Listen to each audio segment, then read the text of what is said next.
네, 지난주 금요일 미국 증시에서 연준에서는 이제 연내 금리는 할 건데 아직은 좀 지표를 보면서 움직여야 된다. 여전히 약간은 좀 보수적인 움직임들을 계속 이어가고 있는 그런 상황입니다. 도대체 금리 인하 어떻게 되는 걸까요? 오늘도 채권 플로우에서 자세하게 알아보겠습니다. 하이투자증권의 김명실 연구위원입니다. 안녕하십니까? 네, 안녕하세요. 네. 자, 우선 지난주 시장에서는 단기물보다는 장기물이 조금 더 긍정적인 움직임을 보였던 것으로 알고 있습니다. 관련해서 시장 어떻게 보셨습니까? 네, 지난주 미국 국채금리는 10년 기준으로는 3bp 정도 떨어지면서 4.25에 마감을 했고요. 반면에 2년물 금리는 5bp 상승하면서 장단기 금리가 조금 엇갈린 흐름들 나왔습니다. 지난주에는 1월달 FOMC 의사록이 발표가 됐죠. 안에서 연준 위원들이 조기 금리 인하가 조금 조심스럽다라는 그런 경계감들이 확인이 되면서 단기 국채금리의 상승을 유도한 것으로 풀이가 되고 있습니다. 국내 같은 경우는 3년물 금리는 지난주 3bp 빠지면서 3.37, 10년물 금리는 1.4bp 빠지면서 3.46%로 대부분 강세 흐름들이 연출됐습니다. 주 초반에는 이제 미국 국채금리 상승을 반영해서 국내 금리도 올라가는 흐름 나타났지만 금통위 이후로 다시 국채금리의 하락 반전이 나왔습니다. 금통위에서 이제 부실한 내수 가능성들이 언급이 되면서 3개월 내 금리 인하 가능성을 열어두는 금통위원이 등장을 했고 물가 목표의 수렴에 대해서 하느니 더 강한 자신감을 보이면서 도비시한 멘트들이 확인이 됐습니다. 이런 부분들이 시장 금리 하락세를 견인했습니다.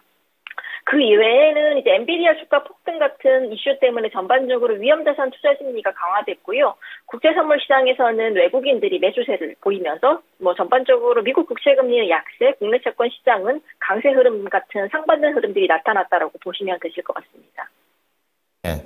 자, 채권 시장 이슈 넘어가기 전에 이제 장기물이 조금 더 잘 움직였다라는 것은 좀 단기적인 움직임으로 생각하십니까? 아니면 추세라고 보고 계십니까? 일단 장기물 같은 경우는 지난주 미국 국채금리는 조금 빠졌습니다. 사실상 장기물의 추가 반등 여력들은 제한된 상황이고요.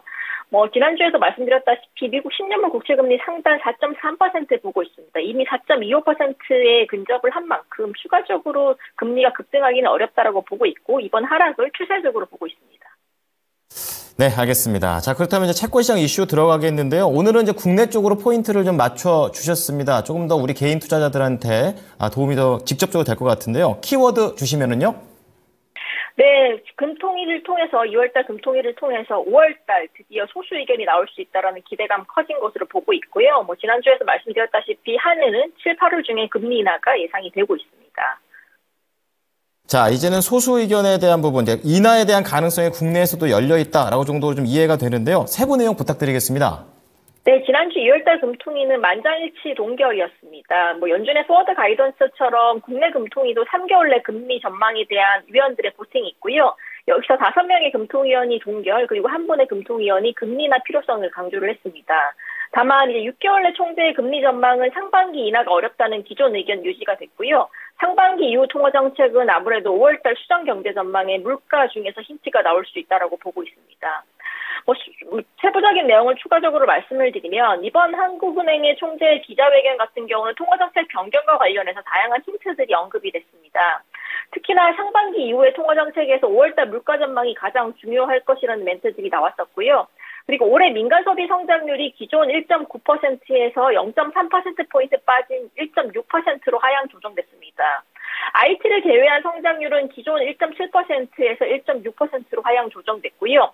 이번에 한 명의 금통위원이 3개월 내 금리 인하 가능성을 열어둔 이유도 이런 내수 부진에 대한 사전적 대비 필요성들이 강조가 됐습니다. 그렇기 때문에 기자회견에 대한 스탠스는 1월달 직전 금통위 대비해서는 굉장히 도비시한 것으로 평가가 되고 있습니다. 앞서 말씀드렸다시피 5월달 금통위에서 금리 인하의 첫 소수 의견이 등장할 것으로 예상이 되고 있고요. 5월달에도 2월달과 마찬가지로 수정 경제 전망치가 발표가 됩니다. 여기서 물가 전망치의 하향 조정이 동반된다면 확실한 금리 인하의 시그널로 해석이 될 수 있을 것 같습니다. 이를 바탕으로 민간 소비 부진에 대응해서 한은 같은 경우는 7월에서 8월 정도의 첫 금리 인하가 단행될 것으로 보여지고 있습니다. 다만 이제 금통위를 통해서 드러난 한은의 고민거리도 몇 가지가 있습니다. 아무래도 최근에 이제 국채 금리가 한국 같은 경우는 많이 빠지고 있습니다. 전 구간 기준금리 3.5%를 하회하고 있는데요.